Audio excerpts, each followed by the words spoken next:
Well, good evening, everyone, and welcome to the Brian Crombie Radio Hour on Saga 960. I want to introduce you again to Sherena Hussain. She's an incredibly bright, articulate young lady who's involved in a whole bunch of different sectors. We've talked to her about the economy. We talked to her about housing.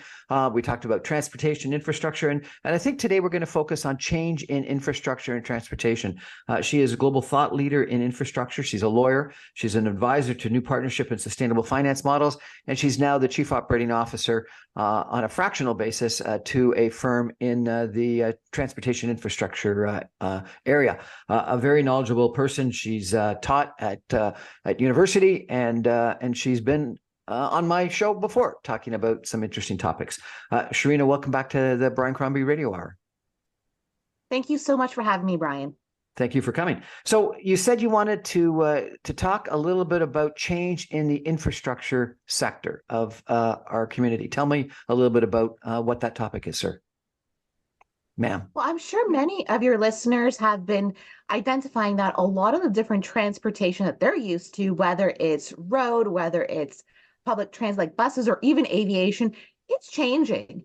And many of those changes aren't accidental. If anything, they are many years in the making. So we can look at this from the perspective of whether it's rising costs, whether it's changing partnership models, but also there's another key headwinds that's affecting us. And I hope we can dig into that today. And that is how sustainability mandates are all impacting how we engage with transportation, but also what does that mean for our energy infrastructure and the bottom line for different businesses, as well as us as Canadians that are thinking about what transportation will look like in the next few years. So I think most people's attitude on transportation, at least in the Greater Toronto area, is when's it going to get built? Frustration with the Eglinton Crosstown that it seems to be delayed seemingly forever. Questions about this new Ontario line and how it's digging up Queen Street and blocking off roads and how expensive it is. Talk about the extension of the Yonge Street subway north of where it currently ends into Richmond Hill. So a lot of the conversation is about frustration. And for the most part, that frustration is not unwarranted if we consider the fact that many of these mega projects have been over budget, not on time, but also the fact that we just are continuing to build more. And when we last got together, Brian, we talked about how in Ontario, we're going through a bit of an infrastructure renaissance when it comes to our transportation sector. The amount of shovels in the ground, the dollar figures that's being built in Ontario is really unheard of, especially when we put ourselves in the context of North America. So in many ways, there's an excitement built with it, but the excitement wanes when we think about the fact that we can't continue to build and bring these mega transportation projects online in the same way we've done before. And if we look at some projects like the Eglinton Crosstown, long overdue, but the partnership model that was used to bring that on has ultimately just played out in the media and in the public domain as finger pointing between who's responsible for this and there's a software delay. Well, who's responsible for that? It's not going to build the infrastructure that we need here in Ontario. Building new housing communities, it has to be connected to core infrastructure, particularly transportation. So this is one in which there's a lot of rethinking that's happening and a lot of restructuring as it relates to how we bring on board new infrastructure to then avoid replicating a lot of the frustrations that Ontarians rightly have about how we build in the past. So maybe you can tell me a little bit about how we are restructuring these partnership models, because I interviewed a transportation consultant, a transit consultant from the UK who had been working with Metrolinx, and he had said that the issue was our procurement model was broken. And he said that when you always go for lowest bid and you break it up into pieces, then you get lowest bid, but tons of change orders and lack of coordination and collaboration, because everyone is worried about delivering their project and making a little bit of money that they made in the bid, but not working together. And he described that electricity lines didn't meet where they were supposed to go out, and tracks didn't meet tracks, and buildings, terminals, stations didn't exactly match where other things matched, and his explanation was it would be far better off if we just went for quality. sometimes, and working together rather than always having a procurement model that demanded we go for lowest price. But he said that the problem is the politics are such that politicians can't go for something that actually works because they just need to prove that it's the lowest price. And all those concerns are rightly poised. And when we dig into the procurement model, this is where the lowest price, or this idea of value for money, has been pervasive, not only here in Ontario, but across Canada for almost 2 decades, in which case, looking at how we can then splice, dice, allocate responsibility and risk have been a lot of the mantras that, from a purely technical perspective, we have looked at how then we can otherwise get a better deal for taxpayers. But what has been increasingly identifiable is that as these infrastructure projects get more complicated, there are more moving parts, more stakeholders, and longer durations. Going for a really one-lined approach about what value means, and that being lowest price, will not work. And horizontal infrastructure, so that goes from on the street from one part to the next, means you're going to have to dig and intersect with so many different federal, provincial, municipal bodies that it's going to take a lot of time. And with that in mind, there's been a global rethink, but particularly Ontario, with this idea of what if we were to look at value from the perspective of cooperation? So perhaps we can build higher quality, but also cost-effective infrastructure by re-examining the procurement model and adopting what is known as integrated project delivery, or most colloquially known as alliancing. And that is more akin to trying to shift some of the responsibilities between the parties equally, but also then demanding for that to happen. There has to be more transparent communications, less finger pointing, and then working more directly together versus saying, this is my scope contractor one, and this is my scope contractor two. My responsibility ends at this line, and if something intersects, well, that is your responsibility, public sector. With the alliancing, it's more so about creating a bit of a consortium whereby the parties interact more directly to identify that this one portion here is a risk. How are we going to address the interface up front today? Versus when it comes to commissioning and only to realize that one software doesn't speak to the other software, and we can't open up what is otherwise a substantially completed transit line. So let's understand this in a little bit greater detail, if you could. So integrated project delivery is what you're saying is this new form of procurement. And the difference would be, in my understanding, is in a typical procurement, you would have the project separated into a whole bunch of different pieces, and you would bid each single one, and you would get the lowest price, assuming they'd meet whatever the quality criteria was, but this lowest price for each one of them. And you would, from a Infrastructure Ontario or Metrolinx or province standpoint, you would have the interaction with each one of those separate contracts and contractors. Versus integrated project delivery, you're asking all those different people to get together into a consortium, put together one bid, and you have the interaction with one entity, that consortium, and they got to work out all the issues and problems and interactions between them all. Is that a simplification, correct? It is. And I would also add that in that consortium and in that dialogue is the public sector representative. So if it is a transit agency like a Metrolinx, they are also part of that discussion. And they're in many ways bearing more directly some of the communications, the responsibilities, and have to then problem solve with that consortium. As opposed to some of the public-private partnership models we've seen in the past where there's a master contract. And it's through those contractual responsibilities does in fact the public sector representative interact with the consortium. So there is a nuance there that more directly shares the risk with the public sector and tries to be a little more proactive when it comes to emerging issues. So the parties are more aware that this is looming. What do we do about it? And it's not just talking it through, but it's also including things like setting aside certain funds, certain resources within both the public and the private sector to proactively deal with these situations and these risks should they arise. So it goes one step further, Brian, in terms of looping in public sector representatives and organizations as also being part of the overall project, rather than just being the owner that's waiting for some kind of supply of those services. Do you think this is going to help us get stuff built on time and on budget more often? Well, I'm going to be a little provocative here, Brian. I'm going to say it's one step forward, but potentially two steps back. And I say that in the sense that, on one hand, a lot of the challenges that we're seeing with many of the major infrastructure projects here in Ontario is that we do need greater communication and cooperation because things happen. This is a massive undertaking. So having the collaborative approach is very useful. But my reason for saying it potentially is two step back is because we haven't done something like this before, at least at this scale here in Ontario. When we look at places like the UK, Australia, they've done significant programs with areas like rail. And it wasn't just a one project and that was the end of it. It took a long process associated with training all of the different parties at place to think differently about hiring a contractor and working with them. It also involved different communication tools. It also involved things like value systems. So how do we measure progress? Is it just, are we on time? Are we on budget? Or have we averted certain risks? Are we making the investment in this early stage as a way to avoid problems after construction, but maybe 5 years into operation?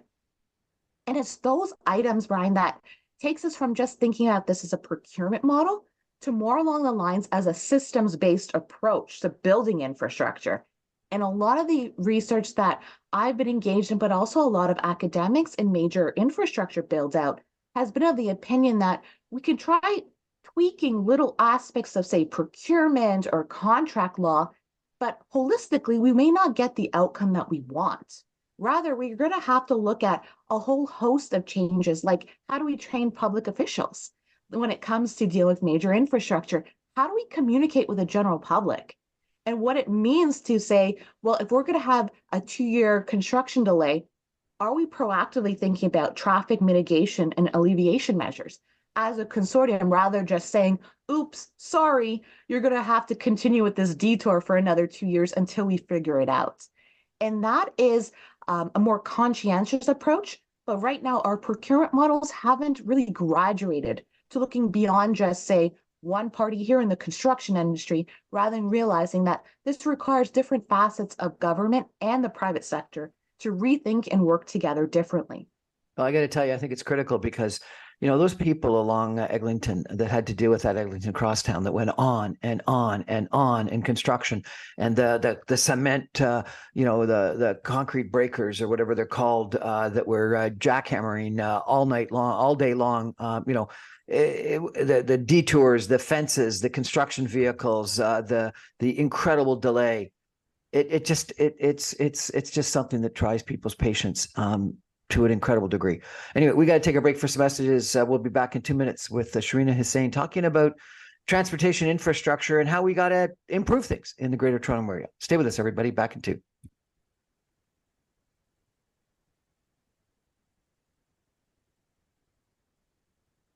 Welcome back, everyone, to the Brian Crombie Radio Hour on Saga 960. I'm chatting tonight with Sherena Hussain. She's really quite an interesting person. She's an accomplished legal professional, an academic in infrastructure and city building, an advisor that tries to connect the classroom to the boardroom to better use leading research to solve real-world problems. She's been the inaugural academic director of a G7 initiative, the Sustainable Infrastructure Fellowship Program, a first-of-kind program from a G7 initiative that is designed to train senior government professionals from emerging economies on how to develop and finance sustainable infrastructure projects.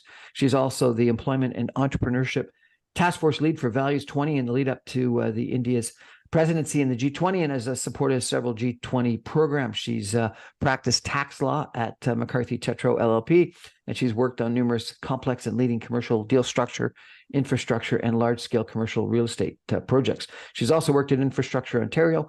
My God, you've got just like an incredible background, and you're currently on a contract basis the chief operating officer of something called Fleet Zero, which is scaling turnkey solution providers to support the fleet energy transition. You're a founder of Academic Collaboration Consultant. You're a sessional instructor at the Schulich School of Business, and it goes on and on and on. What an impressive resume. Thank you, Brian. And it just makes me seem like, wow, am I doing too much? It sounds like you're doing a lot. There's no question about that. So let's come back to this integrated project delivery. So I actually ended up interviewing someone as well that said that one of the big challenges in our procurement process is that we have civil servants that aren't necessarily world travelers and aware of what's going on in the world, that are designing the projects and then bidding them out. And this person said we should get to more like the design build kind of scenario that you have in other sectors, because some of the construction companies or infrastructure companies actually are building subways or trains or things around the world, and they have a lot more knowledge of exactly what might be built. And the example this person said is, if you wanted to build a rapid transit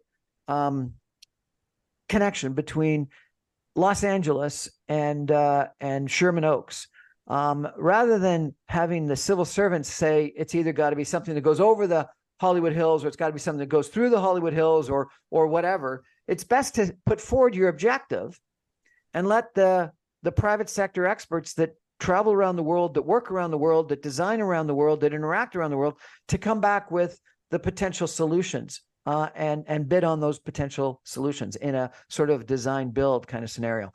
But that our procurement process is such that, no, we have to have the civil servants hire people. And when they hire people, they got to do an RFP. So they got to say exactly what they want to hire them to. I build a tunnel underneath the Don River, get the bid back. And so therefore there's no incentive for the smart private sector people to actually say, well, you can save money, or you can do something different, or whatever. So it ends up being a very, one-sided, lack of integrated, lack of collaborative kind of procurement model. And we don't end up getting the best solutions. What do you say to all that? I would say in many cases that is correct. When we consider the fact that for some of these mega infrastructure projects that would otherwise last decades, to then see it through from initial conception to opening and operating, that could quickly consume someone's career. So the opportunity to then be able to work on one or more in the same jurisdiction like the GTA is very unlikely. An individual would, as a public sector official, would then have to then jump between projects and organizations in order to get exposure to different delivery models, different types of innovation. In response to thinking about, well, how do we embed innovation into the procurement process that you just described, Brian?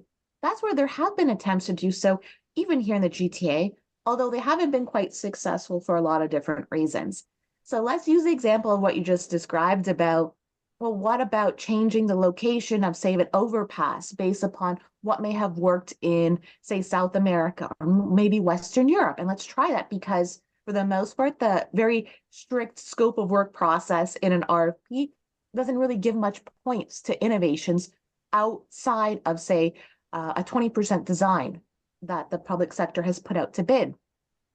That model has been known as competitive dialogue, and it's been used to some extent within Europe, in which case a problem statement is put out to the public sector. And through a procurement process, it's identifying and shortlisting different organizations who can then help interpret what that problem statement could mean, and then put forward a methodology of how they would go about coming up with a solution. And ultimately, it boils down to 2 to 3 bidders who are then working with the public sector to identify, well, you know what, this is probably the right solution that we want to this problem statement.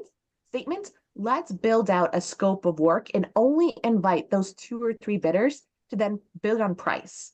So this is ultimately starting from, this is the problem, working with the private sector to get a solution, and then bidding out on price what that solution could arguably be. It has had mixed success, even in Western Europe. And much of the concerns that have arisen is related to things like intellectual property. Well, if you're a private sector bidder looking at a problem statement, the last thing you would want is, say, your innovation and your trade secrets or whatever you are developing will then go out to competitive bid to your competitor. And they're just picking up what you've derived with the public sector and only undercut you in price. So being able to then protect the IP or the sense of innovation from different bidders, and then being able to get the buy-in from the private sector that a public sector organization won't just take all this feedback and cancel a procurement and go back to the drawing board and then go out to an RFP 2 years later. It's also been a consideration that comes into play. So that goes back to the idea of needing a systems-based approach to changing how we then develop and bring online major infrastructure. It isn't just tweaking with procurement, it's developing norms, relationship, and a market that involves degrees of cooperation. It also involves having the ability to upskill different public sector officials to be able to learn from places outside of their backyard, because for the most part, they wouldn't have directly worked with that based upon the type of projects that they may have seen in their career here in Ontario to date. So one of the other things that I understand is happening is that some of these infrastructure projects are going on beyond just the building time and into the operations time. And a lot of people, therefore, I don't think realize that I think it's Bombardier that actually employs all the people on the GO trains and operates and maintains those GO trains. So it's not Metrolinx employees. Metrolinx is the owner, but it's a third party private company that maintains and operates and staffs them. And the benefit that has been described to me of that is that the person who's actually, as part of the consortium, constructing and building it, has to realize that they also have to operate it longer term after opening day. And so therefore, they're going to make sure that they put in place the things that they need to do in the construction that'll help them and reduce cost in the operation.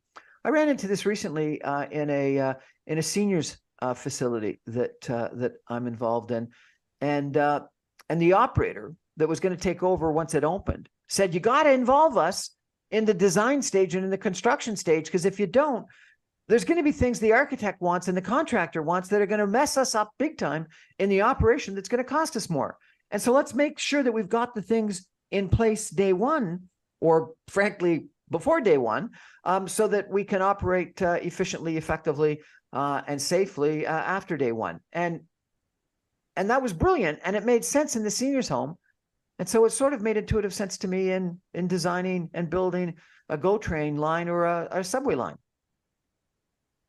Absolutely. And this is where the bundling of different major infrastructure projects, and I would say the past decade, has been premised on the idea that if we include operations or ongoing maintenance in the scope, then those infrastructure projects will be designed in a way to reduce the ongoing total cost of ownership that comes with those projects.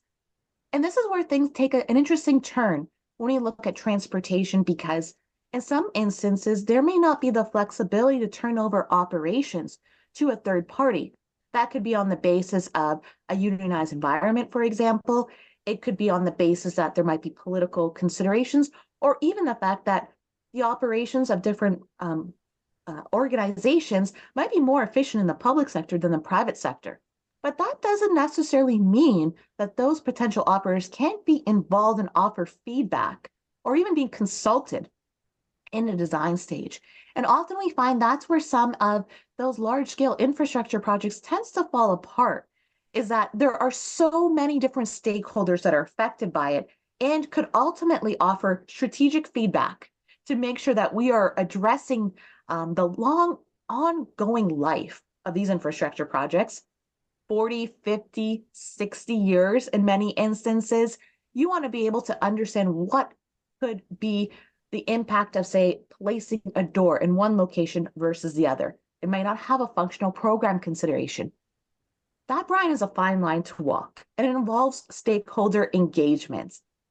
I always joke when I mention this with a lot of different professionals, in the sense that they would say, "Oh, we have a consultant that deals with stakeholders or operators or the public sector.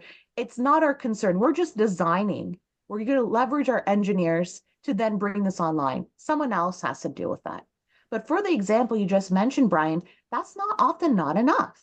There has to be some form of meaningful and ongoing understanding of what those different stakeholders would otherwise appreciate with the type of infrastructure, but also the feedback that could be very opportunistic if introduced at the right time over the course of the design, construction, commissioning, and the operation of these projects. And that, again, is one of those key elements that is often overlooked when we just look at procurement. This is a systems-based approach that requires a lot of rethinking about how and why we build what we build in order to make sure that the right parties are at the table at the right times. You know, it's interesting because we talk about this procurement, wanting to make sure you get value for money, whether it's trying to go for the lowest bid or whether you want people to work together in the construction, or whether you want people to work together in the construction and in the operation. But one of the examples that people give to me all the time about how you've got to have, I don't know whether it's civil servants or architects or politicians that have a long-term vision. But the Bloor Viaduct that was built, between Bloor and Danforth across the Don Valley Parkway was, I understand, you may know this better, was built with a substructure anticipating that at some point in time in the future, and it wasn't even contemplated at the time, but that there could have been a subway built below it. And for whatever reason, the architect got it approved, and the contractors got it approved, and the politicians got it approved, and they built the Bloor Viaduct. And years later, they came along and put the Bloor Danforth subway underneath it. And I'm told that the cost of the Bloor Danforth subway would have been dramatically higher if they had to build a new bridge to house it, and or somehow reinforce a existing bridge to allow it. And so it was visionary, the way it was described to me, that the initial people actually thought that at some point in time in the future. But they said, but that'd never get done today.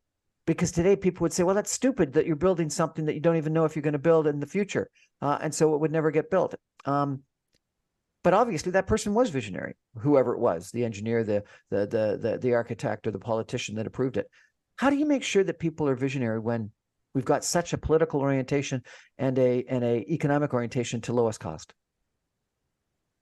As an excellent example, Brian, I think the myth has been that individual who proposed the Bloor Direct was in fact fired because they had increase in the scope and the costs associated with the project. But today we see that as being visionary. And in many cases, how do we ensure that there's that is ironic.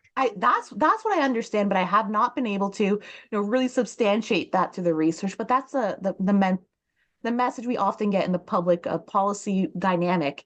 And it does speak to the need to have visionary leadership or even long-term thinking, not only at the top in terms of like the organizations, their leadership as they're putting out these mega projects, but also amongst the many individuals who are directly involved in realizing that vision as well.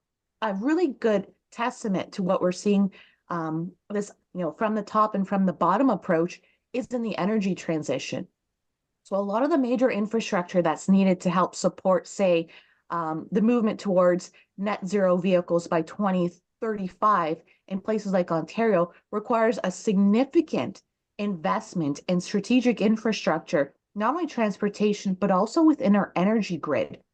But it becomes the question, of course, of, well, do we plan in 2-3 decade cycles, or do we plan for what we need today, which might be less vehicles, less energy, less transportation infrastructure? And that tension is often spoken about in terms of future proofing. Can we future proof our infrastructure? At the top, that might mean, we want to meet our net zero and sustainability targets. But when we're dealing at the project level with all the different individuals involved, it's usually looking at incremental steps to anticipate that perhaps we might have a greater degree of electric charging infrastructure needed at this particular subway station. So let's make sure we add additional electric capacity. So again, baby steps forward isn't quite transformational about, hey, let's think about the broader city building vision for the site and let's build the infrastructure to accommodate that. But it is beginning to look forward. So being able to cultivate that in terms of the type of discussions we have, what are our objectives, but also ensure that we're always upskilling to understand what the future might look like, so then we can design today for that future, is very much part of that systems-based change that is required to make sure we don't have missed opportunities when we look back 20, 30 years from now. You've been very involved in numerous issues in regards to sustainability and energy. You've spoken about hydrogen and things like that. Maybe we could take a break and come back and talk about some of those efforts in just 2 minutes. Stay with us, everyone. Back in 2 minutes.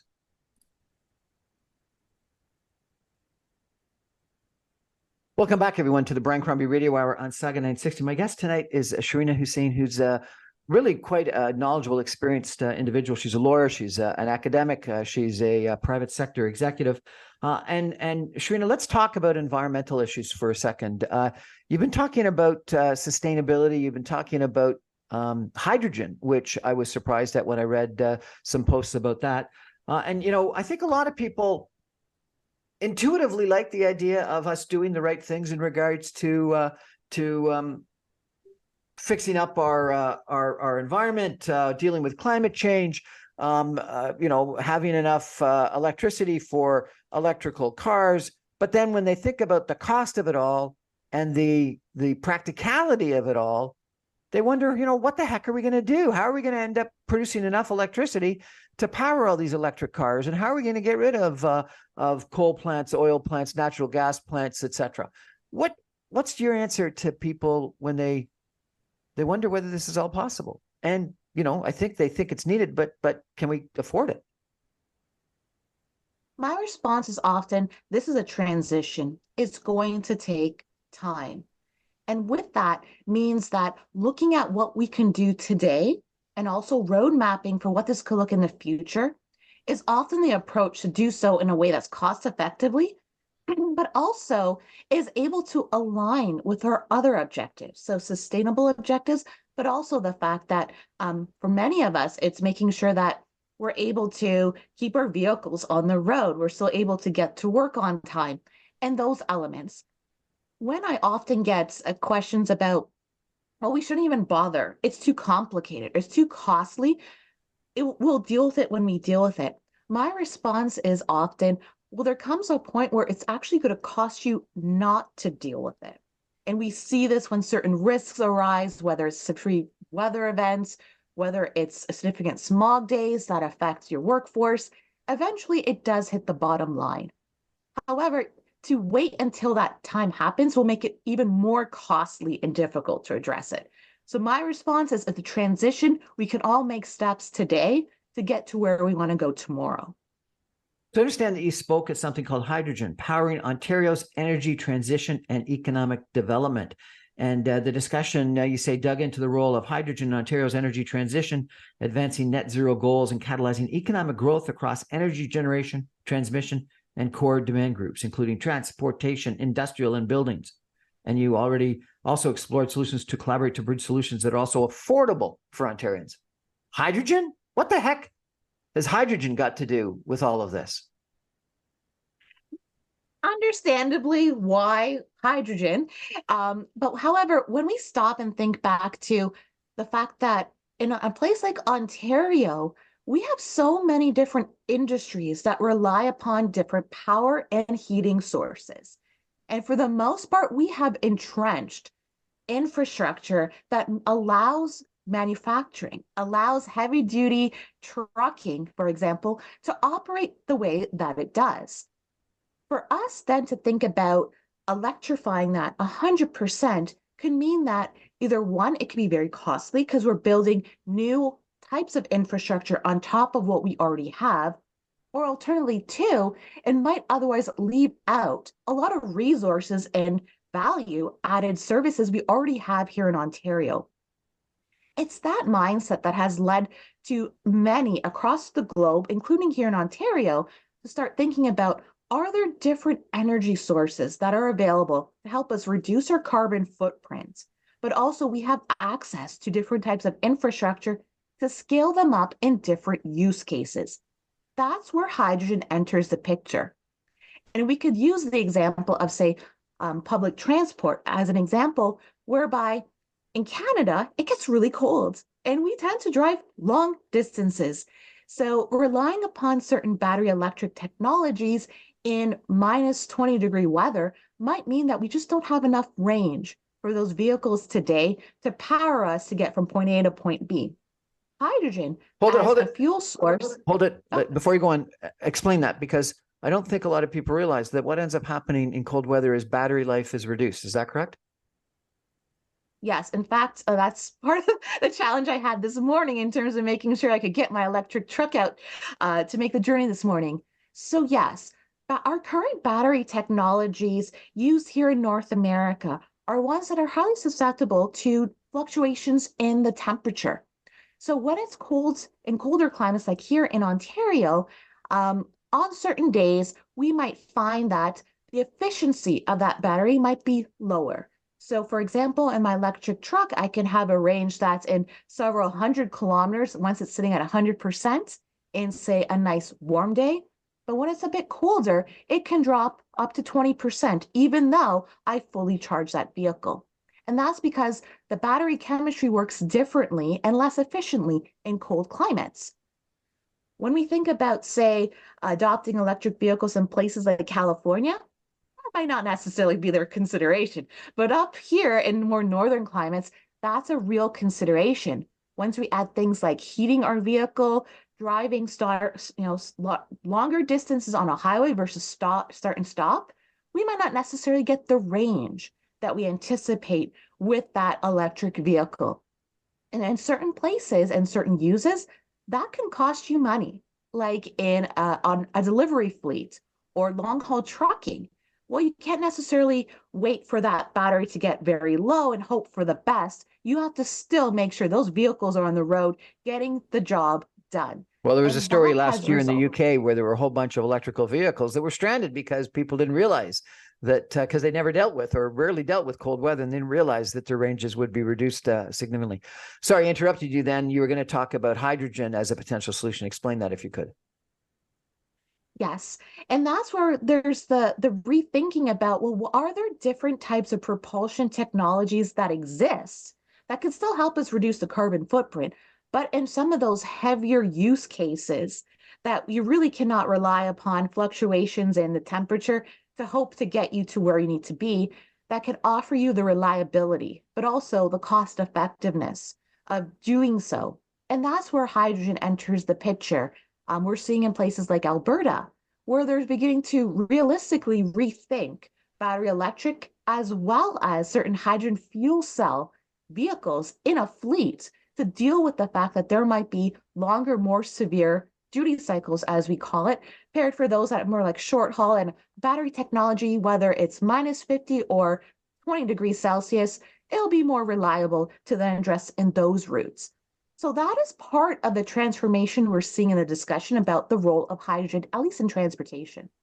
And maybe you can explain this, but my understanding is that in a hydrocarbon like oil or gas, it is the hydrogen component of the hydrocarbon that is actually producing the energy when it's burnt in an internal combustion engine or a power plant or something like that. And the carbon is just sort of going along for the ride, and you're shipping that carbon along, and then at the end you're emitting it. And so therefore, if you can reduce or eliminate the carbon out of what that product is, hydrogen, as an example, has no carbon in it, you still get the energy without the carbon. And so therefore you left the carbon back at source or never created it. You've only got the energy, the hydrogen. Is that a terrible simplification of what you're saying? In many ways, it explains the process of reducing the carbon emissions that come from utilizing hydrogen as a fuel source, or at least as an energy source.